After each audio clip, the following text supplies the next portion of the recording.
குரங்கு அவுளியான்னாங்க.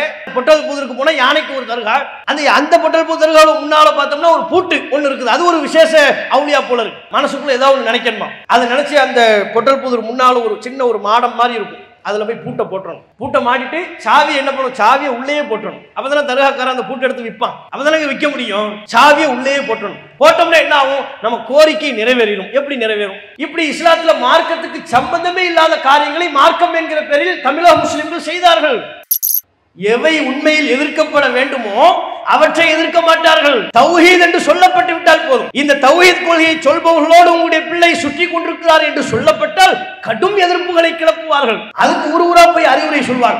சேர்க்க சரியில்லைங்க, யாரு தௌஹீத்காரங்களோட சேர்ந்த சேர்க்க சரியில்லையா, சேர்க்க சரியில்லைங்க சொன்னார்களா இல்லை, இதெல்லாம் நடந்துச்சா இல்லையா? பள்ளிவாசல்ல அவர்கள் முத்தவள்ளி அது போன்ற பொறுப்புகளுக்கு அடித்துக் கொள்வார்கள், அது அவர்களுக்கு பிரச்சனை இல்லை.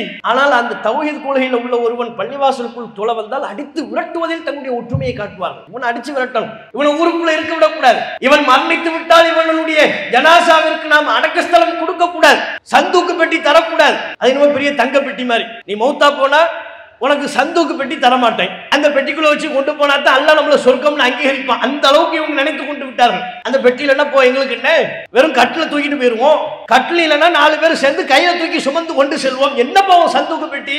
அந்த எதிர்ப்பில் நாம் துணிந்து நின்ற காரணத்தினால் தான் அல்லாஹ் இந்த வளர்ச்சியை தர்றான். மையவாடியில் இடம் தர மாட்டேன்னு சொல்வியா? தீண்டாமை கொடுமை என்று வழக்கு பதிவு செய்வேன். ஊர்ல எந்த ஊரா இருந்தாலும் சரி, தமிழ்நாட்டில் ஒருவர் மரணித்து விட்டால். கண்ணியத்திற்குரிய எல்லாம் உள்ள அல்லாஹ்வின் நல்லடியார்களே, எல்லாம் உள்ள அல்லாஹ்வின் மகத்தான கிருபையினால் தமிழ்நாடு தௌஹீத் ஜமாத் விருதுநகர் மாவட்டம் சார்பில் ஏற்பாடு செய்யப்பட்டிருக்கிற ஏகத்துவ எழுச்சி மாநாட்டில் நாம் அனைவரும் பெருந்திரளாக பேரார்வத்தோடு பங்கெடுத்திருக்கோம். இந்த மாநாட்டில் எதிர்ப்பை வென்ற ஏகத்துவம் என்கிற தலைப்பு எனக்கு வழங்கப்பட்டிருக்கிறது. இந்த உலக வாழ்க்கையில் எது ஒன்று வளர்வதாக இருந்தாலும் அதற்கு பெரும் ஆதரவு அல்லது சாதகமான சூழல் இருக்க வேண்டும். ஒரு மரம் வளர்வதாக இருந்தால் சூரிய வெப்பம் வேண்டும், தண்ணீர் வேண்டும்.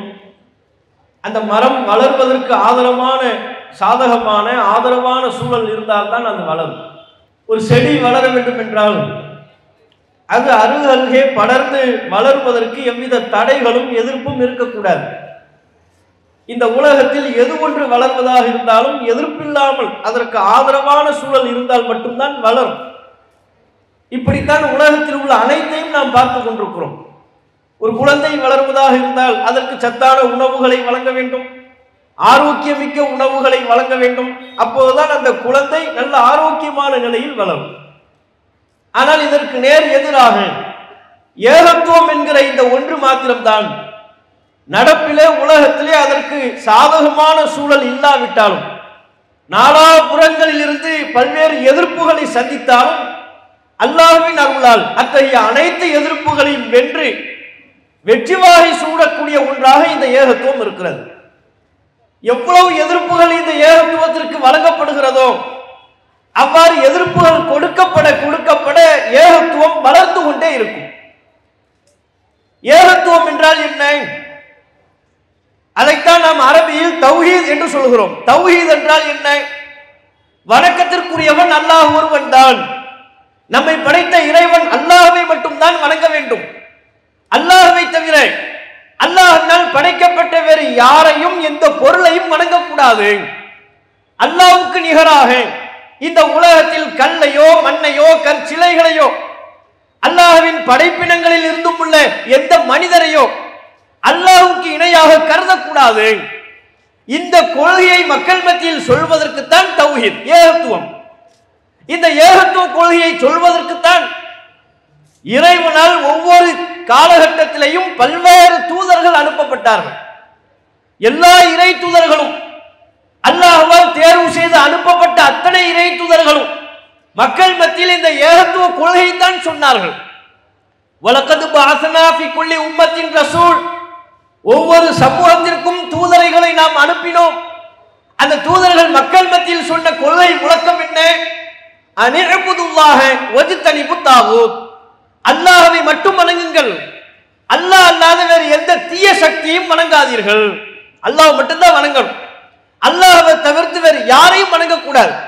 இந்த கொள்கை தான் ஒவ்வொரு சமூகத்திலையும் அந்த சமூகத்திலிருந்தே இறைவனால் தேர்வு செய்யப்பட்ட இறை தூதர்கள் சொன்னார்கள் அல்லவா?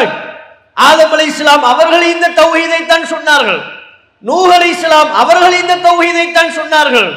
இப்ராஹிம் அலைஹிஸ்ஸலாம், மூசா அலைஹிஸ்ஸலாம், ஈசா அலைஹிஸ்ஸலாம், நாம் உயிரை விட மேலாக நேசிக்கின்ற நபிகள் நாயகம் ஸல்லல்லாஹு அலைஹி வஸல்லம் அவர்கள் திருக்குர்ஆன் நமக்கு பட்டியலிட்டு சொல்கிற அல்லது பெயர் சொல்லப்படாத அத்தனை இறை தூதர்களும் இந்த தௌஹீத் என்கிற ஓரிரை கொள்கையைத்தான் மக்கள் மத்தியில் சொன்னார்கள். சொன்ன பொழுது அவர்களின் காலத்தில் எப்படிப்பட்ட நிலை இருந்தது? எந்த இறை தூதராவது ஏகத்துவ கொள்கையை மக்கள் மத்தியில் சொன்ன பொழுது அந்த கொள்கையை வரவேற்று ஏற்றுக்கொண்டார்களா? அந்த கொள்கையை பிரச்சாரம் செய்யக்கூடிய இறை தூதர்களுக்கு பெரும் வரவேற்பை மக்கள் வழங்கினார்களா? இந்த கொள்கையை சொன்னதற்காக வேண்டி பாராட்டப்பட்டார்களா? இந்த கொள்கையை சொன்னதற்காக வேண்டி அந்த இறை தூதர்கள் வழி நெடுக பட்டுக்கம்பளம் விரித்தார்களா? திருக்குர்ஆன் நமக்கு சொல்லித்தரக்கூடிய இறை தூதர்களின் வரலாற்றை நீங்கள் படித்து பார்த்தால் ஒரு விஷயம் மிக தெளிவாக புரியும். எல்லா இறை தூதர்களும் பல்வேறு எதிர்ப்புகளுக்கு மத்தியில் தான் இந்த தௌஹீத் கொள்கையை சொன்னார்கள். அடிக்கப்பட்டார்கள், விரட்டப்பட்டார்கள், துரத்தப்பட்டார்கள். பல இறை தூதர்கள் கொல்லப்பட்டார்கள். எதற்காக வேண்டி? ஏகத்துவ கொள்கையை மக்கள் மத்தியில் சொன்னதற்காக இறை தூதர்கள் கொல்லப்பட்டார்கள். சில நேரங்களில் இறை தூதர்களை விட்டுவிட்டார்கள்.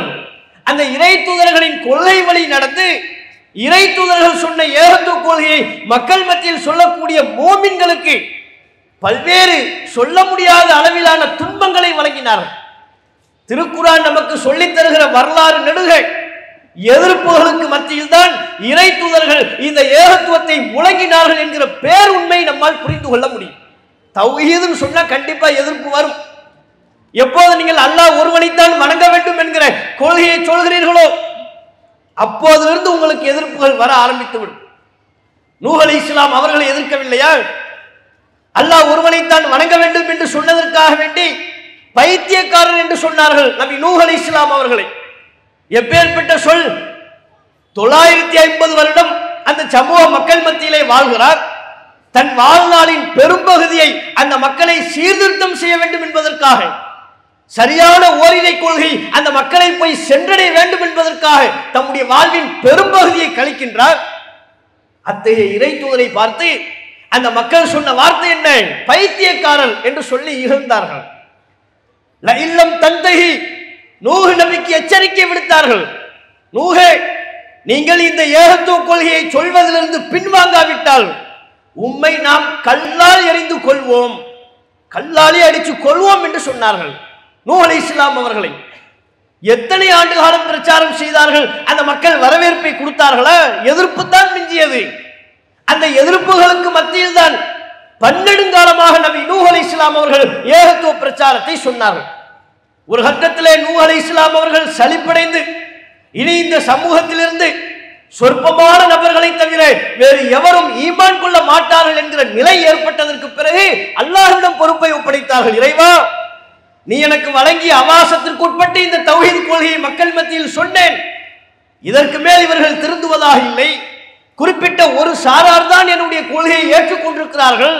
கடுமையான எதிர்ப்பை தெரிவிக்கிறார்கள், அட்டூழியம் செய்கிறார்கள், அக்கிரமங்களில் ஈடுபடுகிறார்கள், மோமின்களுக்கு சொல்லன்னா துன்பங்களை வழங்குகிறார்கள். நீ பார்த்துக்கொள் என்று அல்லாஹ்விடத்தில் பொறுப்பை ஒப்படைத்தார்கள். பிறகு அல்லாஹ் நபி நூஹ் அலைஹிஸ்ஸலாம் அவர்களுக்கும் அவர்களை ஈமான் கொண்ட மோமின்களுக்கும் உதவியை செய்தான். நூஹ் நபியின் ஏகத்துவ பிரச்சாரத்தை ஏற்க மறுத்த இறை மறுப்பாளர்களை அல்லாஹ் அழித்துளித்தான். இதுதான் வரலாறு. நூஹ் அலைஹிஸ்ஸலாம் அவர்கள் சொல்லும் போது மட்டும்தான் எதிர்ப்பு இருந்ததா? எல்லா இறை தூதர்களும், இப்ராஹிம் அலைஹிஸ்ஸலாம் அவர்களை எடுத்துக்கொள்ளுங்கள், தம்முடைய தந்தையிடத்திலே ஏகத்துவ கொள்கையை பிரச்சாரம் செய்தார். தான் வளர்ந்த வாழ்ந்த சமுதாய மக்களுக்கு ஏகத்துவ கொள்கையை எடுத்துரைத்தார். அவர் தகப்பனாரோ சமுதாய மக்களோ இப்ராஹிம் அலைஹிஸ்ஸலாம் அவர்கள் சொன்ன ஏகத்துவ கொள்கையை சொன்ன மாத்திரத்தில் ஏற்றுக்கொண்டார்களா? எதிர்க்காமல் அமைதியாவது இருந்தார்களா? அவருடைய தந்தை இப்ராஹிம் அலைஹிஸ்ஸலாம் அவர்களை ஏகத்துவ கொள்கையை சொன்னதற்கு பிறகு வீட்டில் இருப்பதற்கு அனுமதிக்கவில்லை, வீட்டை விட்டு வெளியே போட்டார். தௌஹீத் எங்கே சொல்லப்படுகிறதோ அது குடும்பத்தில் சொல்லப்பட்டால் குடும்பத்திலிருந்து எதிர்ப்புகள் வரும். சொந்த பந்தங்களிடம் சொல்லப்பட்டால் அவர்களிடமிருந்தே நமக்கு எதிர்ப்புகள் வரும். நாம் அத்தனை வருட காலம் எந்த ஊர் மக்களோடு நட்புறவை பாராட்டி நல்லிணக்கத்தை பேணி நாம் வாழ்ந்து வருகிறோமோ அந்த ஊர் மக்களை நம்மை எதிர்ப்பார்கள். தௌஹீத் என்கிற இந்த கொள்கை மக்கள் மத்தியில் சொல்லும் பொழுது இப்ராஹிம் அலைஹிஸ்ஸலாம் அவர்களுக்கும் அதுதான் நடந்தது. ஊர் மக்கள் மத்தியில் பிரச்சாரம் செய்தார், மன்னனிடத்தில் எடுத்து சொன்னார். நெருப்பை மூட்டி இப்ராஹிம் அலைஹிஸ்ஸலாம் அவர்களை அழித்து விட வேண்டும் என்று முடிவு செய்தார்கள். இப்ராஹிம் அலைஹிஸ்ஸலாம் அவர்கள் அல்லாஹ்வுடைய உதவியின் மீது கொண்ட நம்பிக்கையின் காரணத்தினால் அல்லாஹ் இப்ராஹிம் அலைஹிஸ்ஸலாம் அவர்களை காப்பாற்றினார். நாம் உயிரை விட மேலாக நேசிக்கின்ற நபிகள் நாயகம் அவர்கள் சமூக மக்கள் மத்தியிலே எத்துணை பெரிய வரவேற்பையும் நற்பெயரையும் கொண்டவர்களாக இருந்தார்கள். நபி என்று தன்னை அறிவிப்பதற்கு முன்பு வரையிலையும் நபிகள் நாயகம் ஸல்லல்லாஹு அலைஹி வஸல்லம் அவர்களை மக்காவில் வாழ்ந்த சமூகம் எப்படி நடத்தியது? எந்த குறையும் சொல்லவில்லை நபிகள் நாயகத்தின் நடத்தையை பற்றி. அவருடைய நேர்மைக்கு புகழாரம் சூட்டினார்கள். முகம்மதை போல் ஒரு மனிதர் உண்டா? அவர் எப்படிப்பட்ட உண்மையாளர், வாய்மையாளர், பெண்கள் விஷயத்திலிருந்து தூரமாக இருப்பவர், நற்பண்புகளை கடைபிடிப்பவர், சொந்த பந்தங்களை ஊர் மக்களை நேசிப்பவர், அரவணைப்பவர், பல்வேறு நற்பண்புகளை சொல்லி நபிகள் நாயகம் ஸல்லல்லாஹு அலைஹி வஸல்லம் அவர்களை அந்த ஊர் மக்கள் பாராட்டினார்கள். எதுவரையிலையும் ஏகத்துவ கொள்கையை மக்கள் மத்தியில் சொல்வதற்கு முன்பு வரையிலை, நபிகள் நாயகம் தன்னை இறை தூதர் என்று அறிவிப்பதற்கு முன்பு வரையிலையும் அந்த மக்கள் மத்தியில நபிகள் நாயகத்திற்கு மிகப்பெரிய நற்பெயர், மிகப்பெரிய செல்வாக்கு. முஹம்மது என்று பெயர் சொல்லி கூட அழைக்க மாட்டார்கள். அல் அமீன், நம்பிக்கைக்குரியவரே என்று தான் அழைப்பார்கள். அஸ்ஸாதிக், உண்மையாளர் வருகிறார் என்று தான் சொல்லி அழைப்பார்கள். நபிகள் நாயகம் ஏதேனும் ஒரு சபைக்கு வந்தால் இதோ உண்மையாளர் வந்து விட்டார், இதோ நம்பிக்கைக்குரியவர் வந்து விட்டார், நமது பிரச்சனைகளுக்கு இவர் தீர்ப்பளிப்பார், இவர் சொல்லும் விஷயத்திற்கு நாம் கட்டுப்படுவோம் என்கிற அளவுக்கு நபிகள் நாயகத்திற்கு அந்த கால மக்கள் மத்தியிலே செல்வாக்கு இருந்தது. 40 வயதில் நபிகள் நாயகம் நபித்துவத்தை அடைந்தார்கள். அல்லாஹ் ஏகத்துவ கொள்கையை மக்கள் மத்தியில் ஓங்கி ஒலிக்க சொல்லுகிறார். வஅன்திர் அஷீரத்தக்கல் அக்ரபீன், நபியே உம்முடைய நெருங்கிய சொந்த பந்தங்களை அழைத்து இந்த கொள்கையை பற்றி எச்சரிக்கை செய். அல்லாஹ்வுடைய உத்தரவு. நபிகள் நாயகம் மக்களை அழைக்கிறார்கள், சொந்த பந்தங்களை அழைத்தார்கள், ஊர் மக்களை அழைத்தார்கள். நன்றாக நீங்கள் யோசித்து பார்க்க வேண்டும். எந்த பின்புலத்தில் இந்த சம்பவத்தை நீங்கள் கற்பனை செய்ய வேண்டும்? நபிகள் நாயகத்திற்கு இருந்த செல்வாக்கு, நபிகள் நாயகத்தை பெயர் சொல்லி கூட அழைக்காமல் பண்புகளை சொல்லி, பண்பு பெயர்களை சொல்லி அழைக்கக்கூடிய அளவிற்கு புகழுரை. இந்த பின்னணியில் அல்லாஹ்வின் தூதர் அந்த மக்களை அழைக்கிறார்கள். நபிகள் நாயகம் அங்கேயும் தம்முடைய நேர்மையை நிலைநாட்டும் விதமாக ஒரு செய்தியை சொன்னார்கள். மக்களே, எனக்கு பின்னால் இருக்கிற இந்த மலையிலிருந்து இதற்கு பின்னால் ஒரு பெரும் படை உங்களை தாக்குவதற்காக வருகிறது என்று சொன்னால் நீங்கள் நம்புவீர்களா? என்னை உண்மைப்படுத்துவீர்களா என்று கேட்டார்கள். எந்த படையும் வருவதை அந்த மக்கள் பார்க்கவில்லை, படை வருவதற்குண்டான எந்த அறிகுறியும் இல்லை.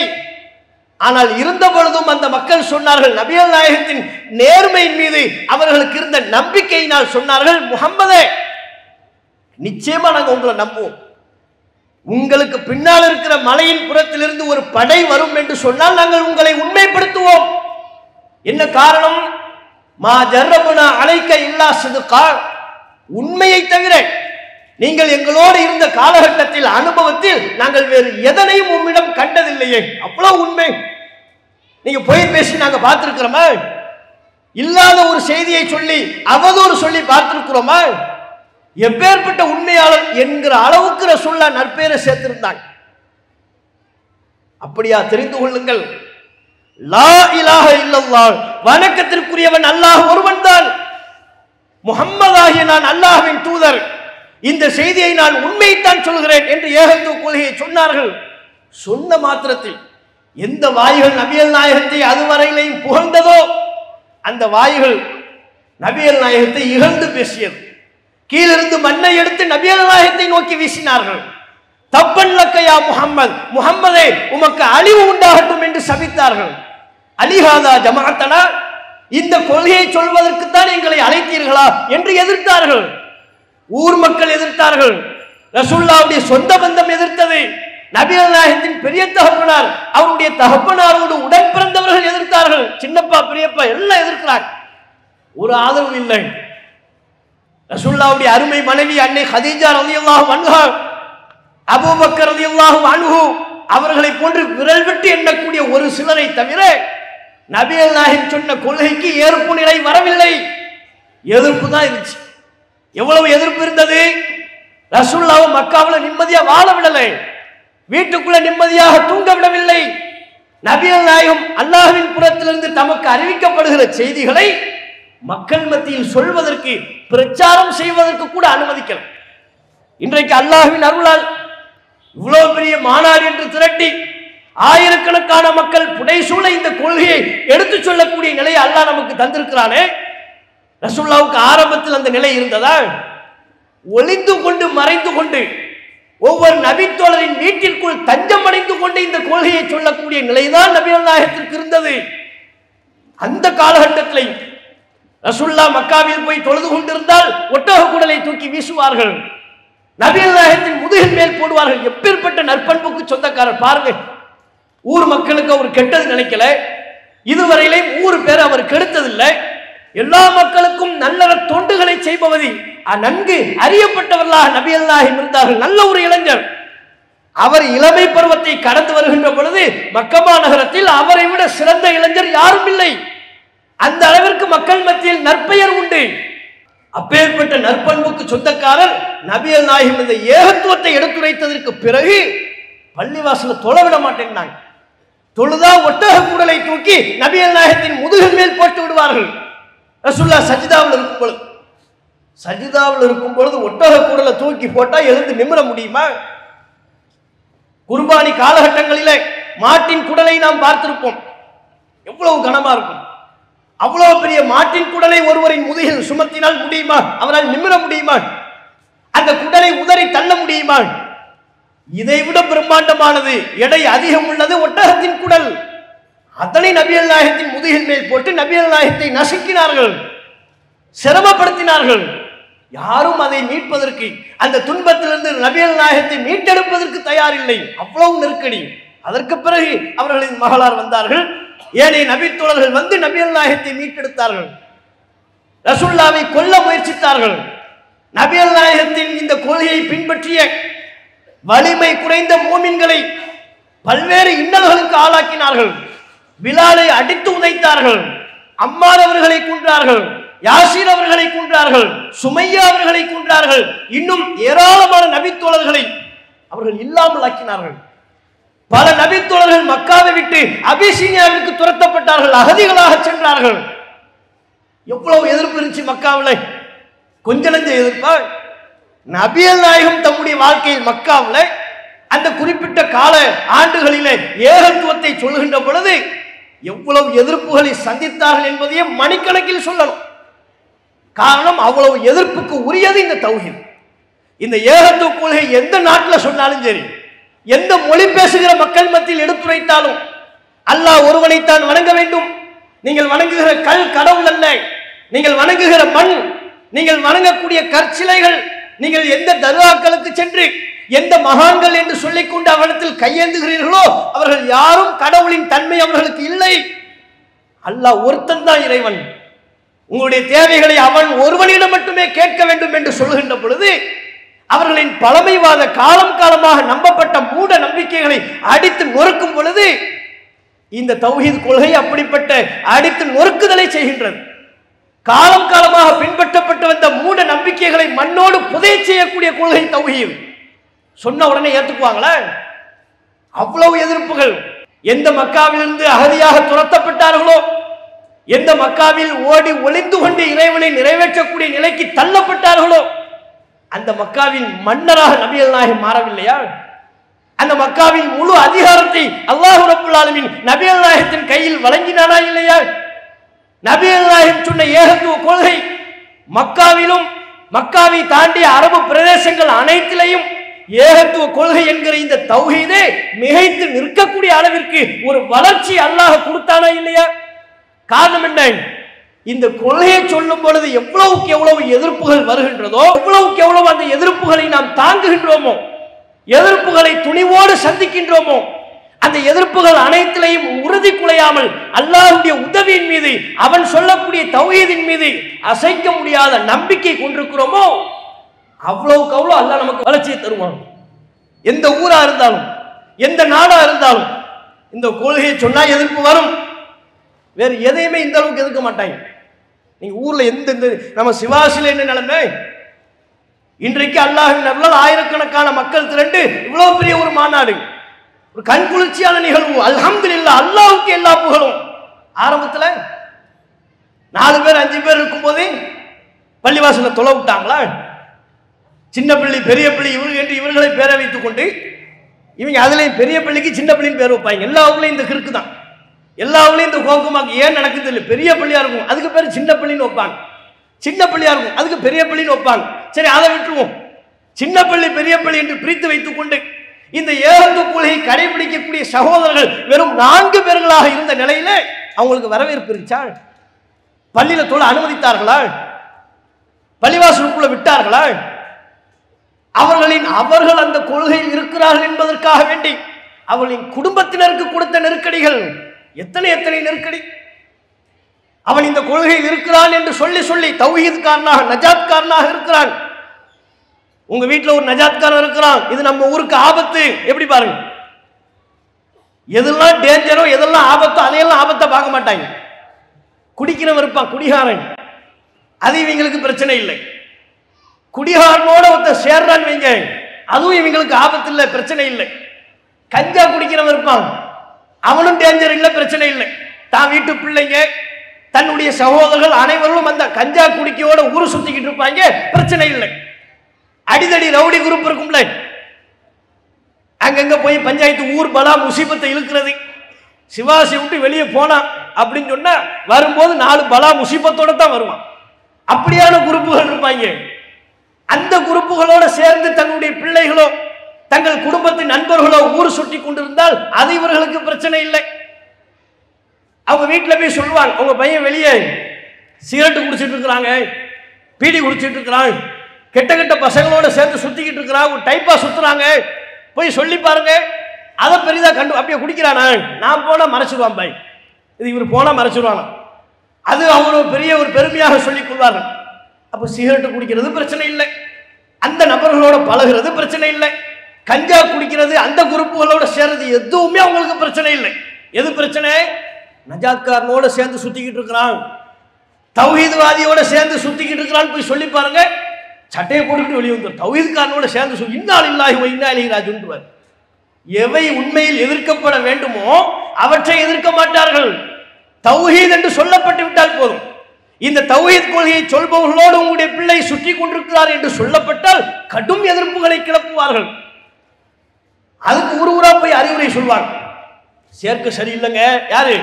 தௌஹீத்காரங்களோட சேர்ந்த சேர்க்க சரியில்லையா? சேர்க்க சரியில்லைங்க, உங்க வீட்டில் உள்ள பசங்க யாரையோட சேர்ந்து கொண்டிருக்கிறார்களோ அது சேர்க்கை சரியில்லை சொன்னார்களா? இல்லை, இதெல்லாம் நடந்துச்சா இல்லையா? பள்ளிவாசல்ல அவர்கள் முத்தவள்ளி அது போன்ற பொறுப்புகளுக்கு அடித்துக் கொள்வார்கள், அது அவர்களுக்கு பிரச்சனை இல்லை. ஆனால் அந்த தௌஹீத் கொள்கையில் உள்ள ஒருவன் பள்ளிவாசலுக்குள் தொலை வந்தால் அடித்து விரட்டுவதில் தன்னுடைய ஒற்றுமையை காட்டுவார்கள். இவனை அடிச்சு விரட்டணும், இவனை ஊருக்குள்ள இருக்க விடக்கூடாது, இவன் மரணித்து விட்டால் இவனுடைய ஜனாசாவிற்கு நாம் அடக்கஸ்தலம் கொடுக்க கூடாது, சந்தூக்கு பெட்டி தரக்கூடாது. அது இன்னும் பெரிய தங்க பெட்டி மாதிரி, அந்த பெட்டியை வச்சு தான் இவ்வளவு காலமா மிரட்டிக்கிட்டு இருந்தாங்க. இவங்க மிரட்டுறதே இந்த 3 தான்.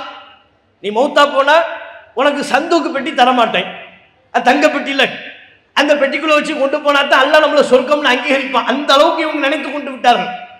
அந்த பெட்டியில் என்ன போ, எங்களுக்கு என்ன, வெறும் கட்டில் தூக்கிட்டு போயிடுவோம், கட்டில் இல்லைன்னா 4 பேர் சேர்ந்து கையில தூக்கி சுமந்து கொண்டு செல்வோம், என்ன போவோம் சந்தூக்கு பெட்டி என்று நாம் அந்த காலகட்டத்தில் சொன்னோம். அடக்கம் செய்வதற்கு மையவாடி தரமாட்டோம், மையவாடியில் இடம் கொடுப்போமா அவங்களுக்கு, உனக்கும் தரமாட்டேன் உன் குடும்பத்தாருக்கும் தரமாட்டேன் என்று சொல்லி பயமுறுத்தினார்கள், எதிர்ப்பை தெரிவித்தார்கள். அந்த எதிர்ப்பில் நாம் துணிந்து நின்ற காரணத்தினால்தான் அல்லாஹ் இந்த வளர்ச்சியை தர்றாள். மையவாடியில் இடம் தர மாட்டேன்னு சொல்வியா? போலீஸுக்கு போவேன், காவல்துறையில போய் கம்ப்ளைண்ட் பண்ணுவேன், தீண்டாமை கொடுமை என்று வழக்கு பதிவு செய்வேன். ஊர்ல எந்த ஊரா இருந்தாலும் சரி, தமிழ்நாட்டில் ஒருவர் மரணித்து விட்டால் அவர் அந்த முஹல்லாவிற்கு சொந்தமானவராக இருந்தால், பாத்தியப்பட்டவராக இருந்தால், அவரை அடக்கம் செய்வதற்கு இடம் தர மாட்டேன் என்று எந்த பள்ளி நிர்வாகமும் சொல்ல முடியாது. சொன்னா எழுதித்தான், எதுக்கு இடம் தர மாட்டேன், நான் இந்த முஹல்லாவாசி, இந்த ஊர்ல தான் இருந்தேன், இந்த பள்ளிவாசலை சுட்டித்தான் என்னுடைய வீடுகள் இருக்கிறது, எப்படி நீ இடம் தர மாட்டேன் என்று சொல்வாய், தீண்டாமை கொடுமை என்று வழக்கு போடுவோம் என்று சொன்னோம். பல்வேறு வழக்குகளை போட்டு காவல்துறை பேச்சுவார்த்தைக்கு பிறகு இவர்கள் எந்தெந்த ஊர்களில் எல்லாம் அடக்கம் செய்வதற்கு இடம் தர மாட்டோம் என்று சொன்னார்களோ அத்தனை ஊர்களிலையும் ஏகத்துவ கொள்கை சார்ந்த சகோதரர்களை அல்லாஹ்வின் அருளால் ராஜமரியாதையோடு அடக்கம் செய்தோம். அல்லாஹ் இந்த கொள்கைக்கு கொடுத்த வெற்றி. திருமணத்துக்கு அந்த தப்தர் புக்கு தரமாட்டோம், நாங்கள் இந்த 3 தான், தப்தர் புக்கு, சந்துக்கு பெட்டி, மையவாடி. அதெல்லாம் ஆரம்பத்தில் திருமணத்துக்கு தப்தர் புக்கு தரமாட்டோம். அது என்ன புக்கு பாது, அதுல எங்க பேர் எழுதாட்டி என்ன நாங்க கணவன் மனைவின்னு அல்லாஹ் ஏத்துக்க மாட்டானா? நீ புக்கு இருக்குன்னு சொல்லி இவ்வளவு ஆட்டமா? சரி, அந்த புக்கு தரமா, எந்த புக்கு தரமாட்டேன்னு சொல்றாங்களோ அந்த புக்கை கொண்டு போய் கவர்மெண்ட்ல கொடுத்தா கவர்மெண்ட் ஏத்துக்குவானா? இவங்க இந்த ஜமாத்தினுடைய சின்ன பள்ளியோ பெரிய பள்ளியோ எந்த தப்தர் புக்கை தரமாட்டேன்னு சொன்னாங்களோ அந்த தப்தர் புக்கு காப்பியை வாங்கி நம்ம வெளிநாட்டுக்கு போறோம், உம்ராவுக்கு போறோம், இந்தாங்க இவங்க தான் என் மனைவி அப்படின்னு சொல்லி ஒரு ஆளை கூட்டு போறோம். நம்ம மனைவி அழைத்து செல்லும் பொழுது இதுதான் மனைவி என்று சொல்வதற்கு என்ன ஆதாரம்னு கேட்பாங்க. மனைவின்னு சொன்னா ஆதாரம் கேட்பாங்க. இந்தாங்க சின்ன பள்ளி பேப்பர் இருக்குல்ல, கொடுத்தோம்னா சின்ன பள்ளி பேப்பரா தூக்கி வீசிடுவான். இந்தாங்க பெரிய பள்ளி பேப்பரு, அது இல்லாட்டி பெரிய பள்ளியில போய் ஒரு பதிவு பண்ணோம்ல, பெரிய பள்ளி பேப்பரை தூக்கி கடாசையும் எங்கப்பா கவர்மெண்ட் பேப்பர் எங்கன்னு கேட்பான். முறையா பதிவு செய்தாயா, முறையா பதிவு செய்த ஜமாத்தின் கீழ் உள்ளதா? இவங்க சொல்லக்கூடிய எந்த ஜமாத்தும் முறையாக பதிவு செய்யப்பட்டவை அல்ல. அப்படி பதிவு செய்யப்படாத நிலையில் இருந்த தப்தர் புக்கை காட்டி மிரட்டினாங்க. இது தானப்போ உங்க எதிர்ப்பா இருந்துச்சு. ஆனால் நபித்தோழர்கள், இறை தூதர்கள் அவங்க இதையெல்லாம் தாண்டிய மிகப்பெரிய அச்சுறுத்தல்களை, எதிர்ப்புகளை சந்தித்தார்களே. அந்த எதிர்ப்புகளில் தங்களுடைய உறுதிப்பாட்டை வெளிப்படுத்திய காரணத்தினால்தான் அல்லாஹ் ரப்புல் ஆலமீன் மிகப்பெரிய வளர்ச்சியை அவர்கள் அனைவர்களுக்கும் கொடுத்தான். இப்ராஹிம் அலைஹிஸ்ஸலாம் அவர்களின் எதிர்ப்பை பற்றி அல்லாஹ் ரப்புல் ஆலமீன் திருக்குர்ஆனில் குறிப்பிடுகிறான். ஃபமா கான ஜவாப கௌமிஹி இல்லா அன் காலு. இப்ராஹிம் இந்த ஏகத்துவ கொள்கையை மக்கள் மத்தியில் சொன்ன பொழுது ஊர் மக்களின் பதில் என்ன தெரியுமா? உக்துலுஹு, இவரை கொல்லுங்கள், அவ் ஹர்ரிகுஹு, இவரை நெருப்பிலிட்டு பொசுக்குங்கள். இதுதான் அவர்களின் பதிலாக இருந்தது. ஃபஅன்ஜாஹுல்லாஹு மினன்னார், நரக நெருப்பிலிருந்து அல்லாஹ் அவர்களை காப்பாற்றினான். இன்ன ஃபீ ذلك லஆயாத்தின் லிகௌமி யுமினூன், அல்லாஹ்வை உறுதியாக நம்பக்கூடிய சமூகத்திற்கு இதில் சான்று உள்ளது, படிப்பினை உள்ளது என்கிறார். அழகிய முன்மாதிரி இப்ராஹிம் அலைஹிஸ்ஸலாம் அவர்களின் வாழ்வை அல்லாஹ் எடுத்து சொல்லி அவர் இந்த தௌஹீதின் பெயரால் சந்தித்த எதிர்ப்புகளை பதிவு செய்து அந்த எதிர்ப்புகளின் போது அவர் காட்டிய ஈமானிய உறுதியை அல்லாஹ் அடையாளப்படுத்தி விட்டு சொல்கிறான். இதுதான் உனக்கும் நிலைமை. ஈமான் கொண்டவர்களுக்கு இதில் சான்று இருக்கிறது, படிப்பினை இருக்கிறது. இப்ராஹிம் அவர் பயணித்த வழியில் நீ பயணிக்கின்ற பொழுது, அவர் மக்கள் மத்தியில் சொன்ன ஏகத்துவ கொள்கை நீ எடுத்து சொல்கின்ற பொழுது உனக்கு எதிர்ப்பு வரும். உனக்கு கொல்லணும்னு சொல்லுவான், நெருப்பிலிட்டு பொசுக்க வேண்டும் என்பான். நீ உறுதியாயிரு, என்னுடைய உதவி உனக்கு வரும். ரெண்டையும் எல்லாம் பதிவு செய்கிறான். எதிர்ப்பும் வரும், அந்த எதிர்ப்பின் போது நீ உறுதியாக இருந்தால் கண்டிப்பாக என்னுடைய உதவி உனக்கு வரும். மூசா நபிக்கு அல்லாஹ் உதவி செய்யலையா? மூசா அலைஹிஸ்ஸலாம் அவர்கள் ஃபிரௌன் இடத்தில், கொடுங்கோல் மன்னன், அவனிடத்துல போய் இந்த ஏகத்துவ கொள்கையை எடுத்து சொன்னார்கள். நாம சாமானிய மக்கள்கிட்ட சொல்றோம், அதிகாரம் இல்லாத மக்களிடம் இந்த ஏகத்துவ கொள்கையை எடுத்து சொல்கிறோம். அவர்களின் எதிர்ப்பு குறைந்த மட்டத்தில் சுருங்கி விடுகிறது. என் பள்ளிக்குள்ள வராதே, தப்தர் புக்கு தரமாட்டேன், இந்த அளவோடு அவர்களின் அதிகாரம் குறைந்து விடுகிறது. மூசா நபி யார்கிட்ட போய் தௌஹீத சொன்னாங்க? யாரிடத்துல போய் சொல்றோம்ங்கிறது இருக்குல்ல, ஃபிரௌன் என்கிற கொடுங்கோல் மன்னனிடத்தில் தௌஹீதை சொன்னார்கள். தானும் தன்னுடைய சகோதரர் ஹாரூன் அலைஹிஸ்ஸலாம் இருவர் மட்டும் சென்று தௌஹீதை அந்த மன்னனிடத்தில் சொன்னார்கள். அவன் எப்பேற்பட்ட கொடுங்கோல் மன்னன், அவன் நினைச்சது சட்டம், நினைத்தது அவனால் செய்ய முடியும் என்கிற அளவிற்கு எல்லையில்லாத அதிகாரம். அந்த ஊரில் பிறக்கின்ற அத்தனை ஆண் குழந்தைகளையும் அறுத்து கொன்றான் என்று சொன்னால் அவனுக்கு வழங்கப்பட்டிருக்கிற அதிகாரத்தை நீங்கள் நினைத்து பாருங்கள். எந்த அளவுக்கு அந்த மக்களை அவன் அடிமைப்படுத்தி வைத்திருப்பான். பிறக்கிற ஆண் குழந்தைகளை எல்லாம் கொள்றான், தட்டி கேட்க ஆள் இல்லை. இது தப்பு என்று சொல்வதற்கு அந்த ஊர் மக்களுக்கு சக்தி இல்லை, வலு இல்லை. அவ்வளவு ஒடுக்கப்பட்டிருந்தான், அவ்வளவு அடக்குமுறை அவன் கட்டவிழ்த்து விட்டிருந்தான். அப்படிப்பட்ட அடக்குமுறையை கட்டவிழ்த்து விடக்கூடிய கொடுங்கோல் மன்னன் ஃபிரௌன் இடத்துல போய் மூசா அலைஹிஸ்ஸலாம் அவர்களும் தம்முடைய சகோதரர் ஹாரூன் அலைஹிஸ்ஸலாம் அவர்களை அழைத்து கொண்டு தௌஹீதை சொல்றாங்க. சும்மா விடுவானா? சாமானிய மக்களையே கொண்டு குவிக்கக்கூடியவன், தன்னை எதிர்க்காமல் இருக்கக்கூடிய மக்களின் மீதே தன்னுடைய அதிகாரத்தை ஏவி விடக்கூடியவன், நான் தான் ரப்புன்னு சொல்லக்கூடிய நிலையில அவனிடத்துல போய் இந்த தௌஹீத் கொள்கையை சொன்னால் எதிர்க்காமல் விடுவானா? எதிர்க்கிறான். இந்த கொள்கையெல்லாம் சொல்லிக் கொண்டு திரியக்கூடாது என்று தடை செய்கிறான். ஒரு கட்டத்தில் போட்டிக்கு அழைக்கிறான், வா நீங்க இறை தூதரா, உங்களுக்கு அற்புதம் வழங்கப்பட்டிருக்கு, அல்லாஹ்வால் அற்புதம் வழங்கப்பட்டிருக்குன்னு சொல்றீங்களா, போட்டி வைத்துக் கொள்வோமான்னு கேட்டான். அப்படி மூசா அலைஹிஸ்ஸலாம் அவர்களுக்கு தொல்லையை வழங்கினான். சூனியக்காரர்களை அழைத்து வந்து போட்டி நடைபெற்ற பொழுது அல்லாஹ் மூசா அலைஹிஸ்ஸலாம் அவர்களுக்கு வெற்றியை கொடுத்தான். அத்தோடு அவன் விடவில்லை, தன்னுடைய படையை திரட்டி கொண்டு இத்தோடு மூசாவின் கதையை முடித்து விட வேண்டும். மூசா அலைஹிஸ்ஸலாம் அவர்களை நம்பிக்கை கொண்ட சொற்பமான மோமின்களின் கதையை முடித்து விட வேண்டும். கங்கணம் கட்டி கொண்டு படை திரட்டி அவர்களை அழிக்க செல்கிறான். வழியில கடல் குறுக்கிட்டு விட்டது. மூசா அலைஹிஸ்ஸலாம் அவர்களை நம்பிக்கை கொண்டவர்களை கொஞ்சம் தளர்ந்து விட்டார்கள், ஆடி போய் விட்டார்கள். மூசாவை நாம் வசமாக மாட்டிக்கொண்டோம், இனி தப்பிப்பதற்கு வழியே இல்லை, அவ்வளவுதான் நம் கதை முடிந்தது என்று சொன்னார்கள். ஆனால் மூசா அலைஹிஸ்ஸலாம் அந்த துன்பமான நேரத்திலேயும் உறுதியோடு சொன்னார்கள், கல்லா, அவ்வாறு சொல்லாதீர்கள், அப்படி அல்ல, நம் கதை இன்னும் முடியவில்லை, இன்னும் அழிய ரப்பி, என்னோடு என்னுடைய இறைவன் இருக்கிறான், ஸயஹ்தீனி, அவன் எனக்கு வழிகாட்டுவான், நிச்சயம் இந்த துன்பத்திலிருந்தும் நம்மை மீட்கும் வழியை அல்லாஹ் காட்டுவான் என்று சொன்னார்கள். அல்லாஹ் காட்டினான், கடலில் வழியை ஏற்படுத்தினான். மூசா அலைஹிஸ்ஸலாம் அவர்கள் காப்பாற்றப்பட்டார்கள், மூமின்கள் காப்பாற்றப்பட்டார்கள், ஏகத்துவாதிகள் காப்பாற்றப்பட்டார்கள். எந்த வழி ஏகத்துவாதிக்கு அல்லாஹ் வெற்றி பாதையாக அமைத்து கொடுத்தானோ அந்த பாதையில் மூசா அலைஹிஸ்ஸலாம் அவர்களை எதிர்த்த ஃபிரௌன் பயணிக்க முனைந்த பொழுது ஃபிரௌனின் படையை அல்லாஹ் மூழ்கடிக்க செய்தான். சத்தியத்தில் நிலைத்து நின்றவர்களுக்கு அல்லாஹ் வெற்றியை கொடுத்தான்.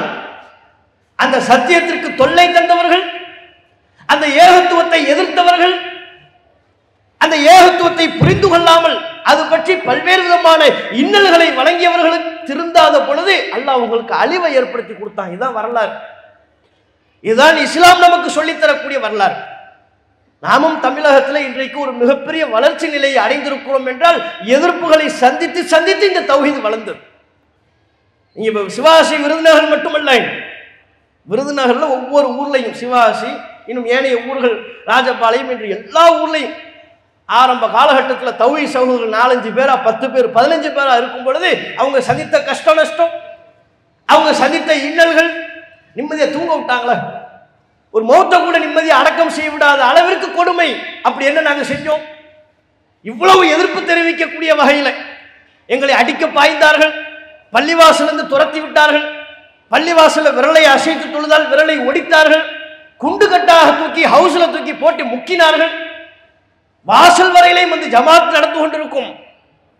நம்ம சகோதரர்கள் பள்ளிவாசலுக்கு தொலை சென்றால் விரட்டுவார்கள். அங்கே பள்ளிவாசலில் இமாம் ஜமாத் தொழுகை நடத்தி கொண்டிருந்தாலும் கூட வாசல் வரையிலையும் வந்து விரட்டி விட்டு அனுப்பி சென்றார்கள். அந்த அளவுக்கு கொடுமை பண்றதுக்கு நாங்க என்ன பண்ணோம்? உங்க பிள்ளைகள் எல்லாம் போதை பழக்கத்தை கொடுத்தோமா, கஞ்சா குடின்னு சொன்னோமா? நாங்க சொன்ன நாங்கள் செய்த தவறு என்ன? நாங்கள் அப்படி என்ன சொன்னோம் இவ்வளவு எதிர்ப்பதற்கு?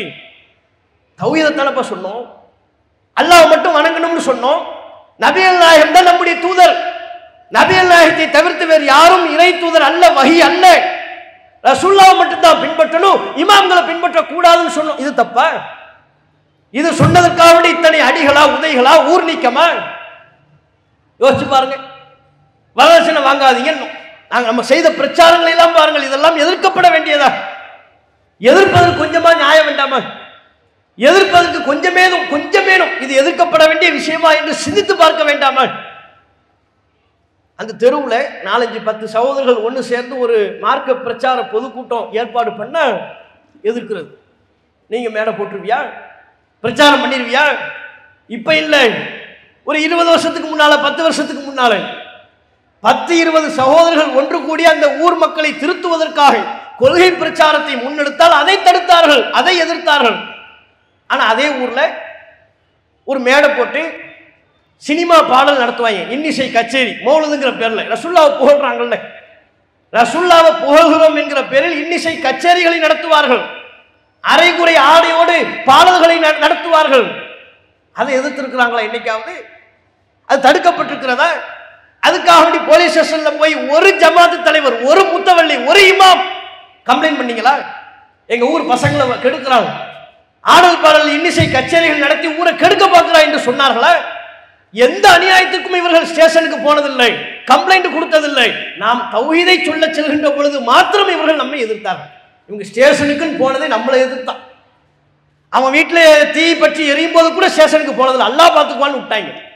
எப்ப இவங்க ஸ்டேஷனுக்கு போறாங்க, ஆஹா நஜாத்காரங்க உள்ள வர்றாங்க, தௌஹீதை சொல்றான், இளைஞர்களை வழி கெடுக்கிறான், மூளைச்சலவி பண்றான், என்னென்ன வார்த்தைகள் நாமோ சொல்லிக் கொண்டு இவர்கள் நம்மை எதிர்த்தார்கள். எதிர்க்கிற அளவுக்கு நாங்க என்னப்பா பண்ணோம்? வரதட்சணை வாங்காதீங்க. ஏன் சொன்னோம்? பள்ளிவாசல் இமாம்கள் சொல்லலையே. உங்க பள்ளியில் உள்ள இமாம்கள், ஜமாத்தார்கள்,